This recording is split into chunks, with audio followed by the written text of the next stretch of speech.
Good morning, church. Welcome to the second week of Lent. Pastor Steve here. This week we're going to be moving into our second week looking at the Deep to Deep series.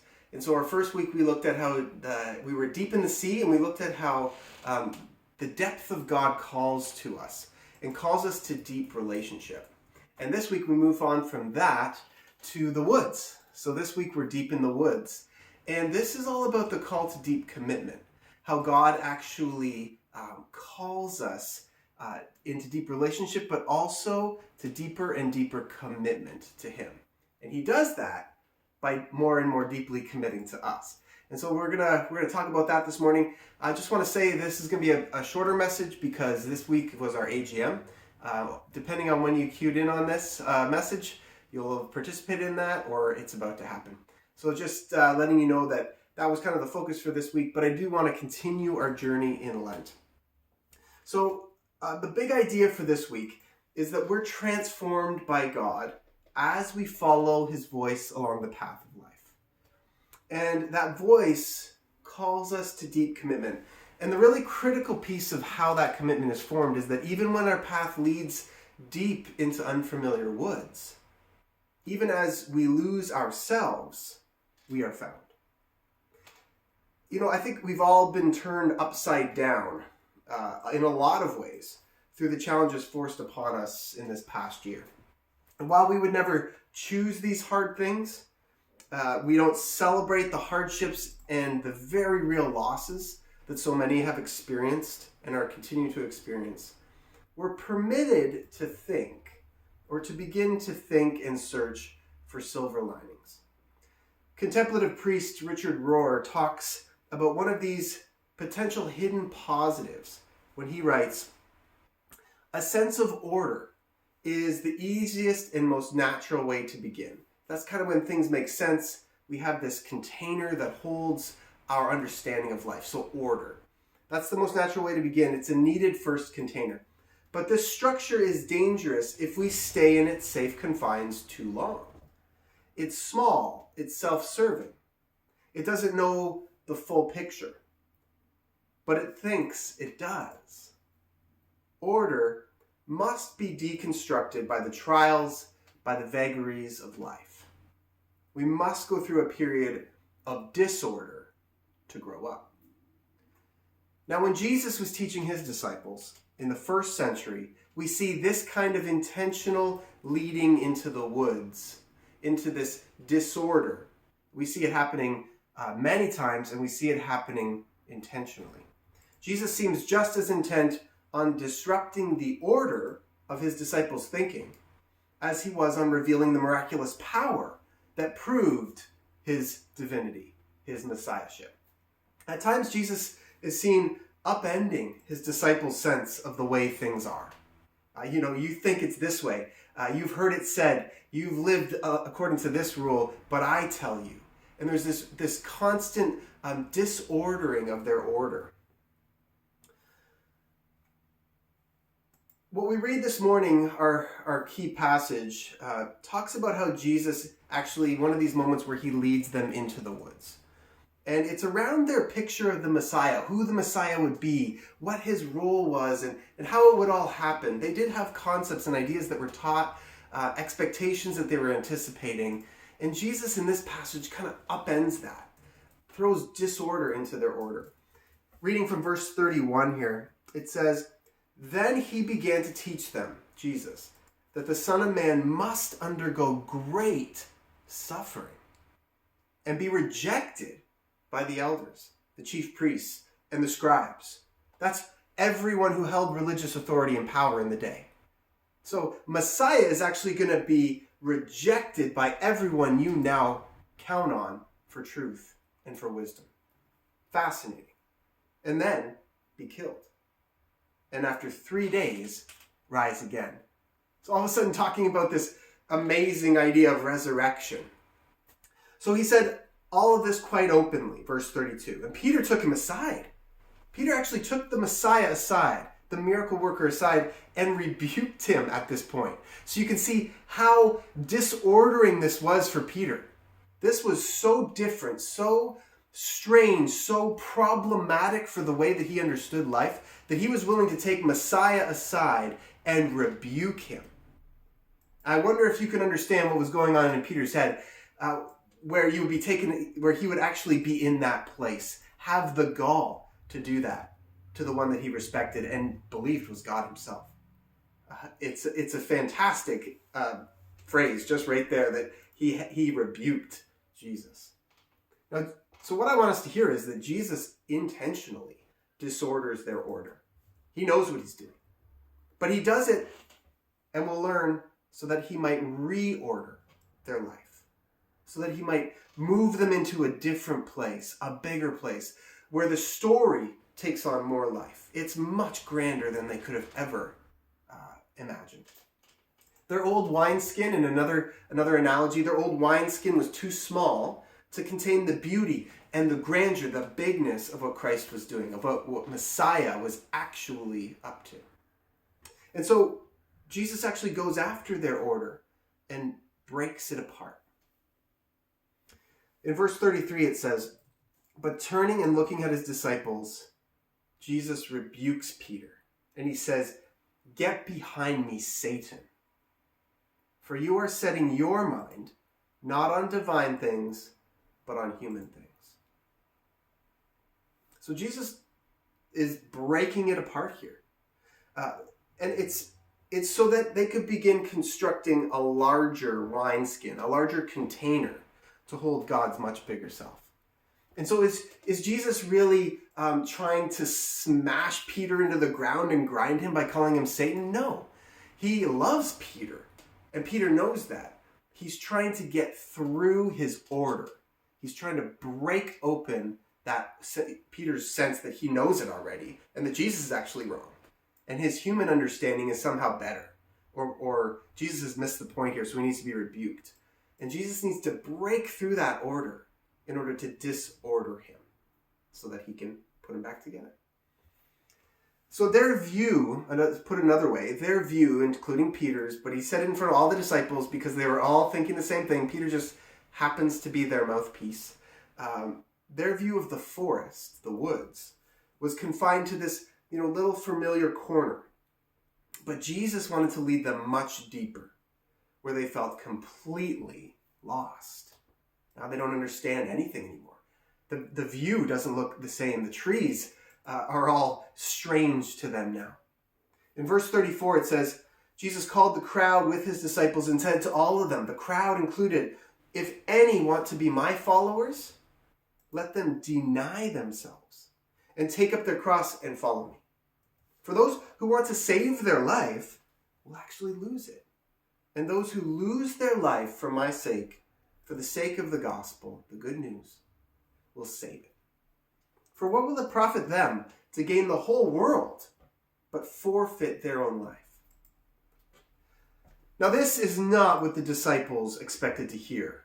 It didn't fit their sense of order.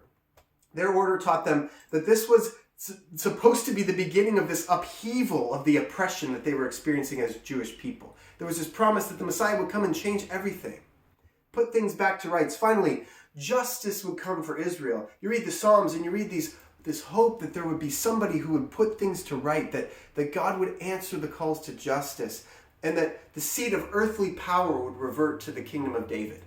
Once again, Israel would rule all the nations from a place of power and authority, and it would be done right and well. So those following the Messiah would also, of course, then be given positions of honor and power and authority. They would be at his right hand and his left hand, and you might want to fight for those positions because in the coming kingdom, that's where the power is. That's where the glory is. So these were exciting times for the disciples. Times of prosperity, times where they see the world being put to rights. They see healings and miraculous actions happening. And so in their mind, they're like, this is happening. Messiah is here and he's going to revert all power back to us. And we're at his right and left hand. This is amazing. They're filled, at least in their human side, with maybe some delusions of grandeur. We're going to become the greatest in the land. Everyone will know our name. So there's parts of that begin, I think, to enter into their thinking. So Jesus says this, And not just to Peter, not just to the disciples, but to everyone in the crowd.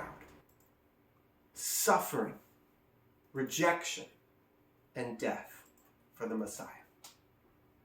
Self-denial, cross-carrying, and death for his followers. That was not what they had signed up for. That's not the pathway that they were following. And so they, like all of us, when we wrestle with Christ's call to deeper commitment, from time to time, we feel lost in the woods. We feel like all of a sudden Jesus has put us in a place where we don't see clearly anymore and we don't know what he's up to. And we're not even sure we want to follow anymore. That's when we're deep in the woods. And yet, are the disciples truly lost? They might have felt that way. Peter, when he's being called Satan by this guy, might have felt lost in that moment. But are they truly lost? I want to lead us in a prayer of confession at this point. And you can pray right along with me. The many say that deep calls to deep. We call to you from the depths of our hearts, God. The one says, we confess when we have stayed on the edges, not listening to each other, not taking the path that you show. We confess when we have strayed from the way, silencing suffering, forfeiting life. Deep calls to deep. You call to us from the depth of your love. And so the many say, calling us to deep commitment. We come to you, God. You know, when we feel lost, there's an opportunity there. We don't have to take it, but there's an opportunity to trust. To trust God in a way that we haven't before, because we can't see clearly. And so it's the very definition of faith, where we can't see. We don't have the certainty. We don't know for sure, but we trust anyway. That's faith. At the same time as Jesus is doing this deeper reordering work, these disciples are not truly lost. Even in their disorder, they're not lost because he's right there with them. He's the one kind of leading the way. And so they aren't lost because Jesus is there. Just as Jesus is right here with all of us, in all the ways that we might be feeling lost, we might be feeling like we're surrounded by unfamiliar trees right now. When we don't recognize the patterns and, things are bending in new directions and we can't fall back on our well-worn pathways anymore because Christ is calling us this way. Even in that place, Gathering Church, Jesus is still here with us. And so we aren't lost. It might feel that way, but Jesus is with us in that place. It's helpful to realize that as uncomfortable as disorder feels, it too is a part of God's ongoing work within us. It's leading us to this place of deeper commitment. So will we follow? When the road gets harder, when it's darker, when it maybe begins to go in a place we don't want to go, will we follow when others do not? When others say, no, I don't want to go there, and they turn around and go back, and they find a familiar path. The winter edition of a publication called The Mendicant puts it this way. I'm going to read a quote. But that's because I want to say that we want to be okay with getting lost. We want to get to a place where, we wouldn't say that we like it. We like the feeling of it. But we can be okay with getting lost, knowing that it's part of the journey that Christ is leading us on, that his voice is actually calling us into. And so this quote says, we're still collectively in the hurricane's eye of disorder. It's talking about us in the midst of pandemic. Who could have imagined how challenging the past year would be? Yet the disorder of our current time is nevertheless pregnant with the ever-emerging truth of reorder. The whale spit Jonah back onto land, and God raised Christ after the third day. And even in our passage there's that hope that Christ will be resurrected. On the third day, he will rise again. So packed within this hard teaching that Jesus gives the disciples is this hope that resurrection is coming. Reality is hopeful, even if it's devastating sometimes, even if we feel like we can't go on anymore. Reality contains hope even in those places. There's always life on the other side of death. There's always victory on the other side of defeat. There's always joy on the other side of the pain of childbirth. So this morning's Lent meditation, it challenges us with this invitation to be okay with getting lost sometimes, knowing that it's part of the journey that Christ is leading us into. So I want us to turn to our response this morning. If you've been following along and you have a display with some rocks, I just welcome you now to just pick up the second stone, the stone that will symbolize the second move of Lent, this deep in the woods experience. And maybe just grab the stone and think, how is God calling me? How is God calling you to deeper commitment? You might want to think about the things that make you feel like you're lost in the woods, those things you connected with this morning, those things that say, yeah, I know exactly what you're talking about. This feels like I'm lost in the woods. I don't understand where to go next. It feels very strange and unfamiliar. So how is God calling you to deeper commitment in that place? What's the invitation there? And then what do you sense God calling you to commit to more deeply? So the first is kind of this invitation to wonder, how is God calling me to deeper commitment to him? But then another side, as you turn the stone, might be, what do you sense God calling you to more deeply commit to? Is there something in your life that could use more of you, more of your commitment, more of your time, energy, and priority? And so I just invite you to consider that, take the time to think about that, to pray, to open yourself up to the Spirit of God as he speaks. Go deep into the woods of your week, knowing that you are called to the kind of commitment that will not leave you comfortable. Our God is not to be fully known or neatly packaged. There's mystery, there's wonder, there's something next. Be ever ready for the transformation that accompanies deep commitment. And go expecting surprise, understanding that disorder is part of the journey. Amen. God bless you, church.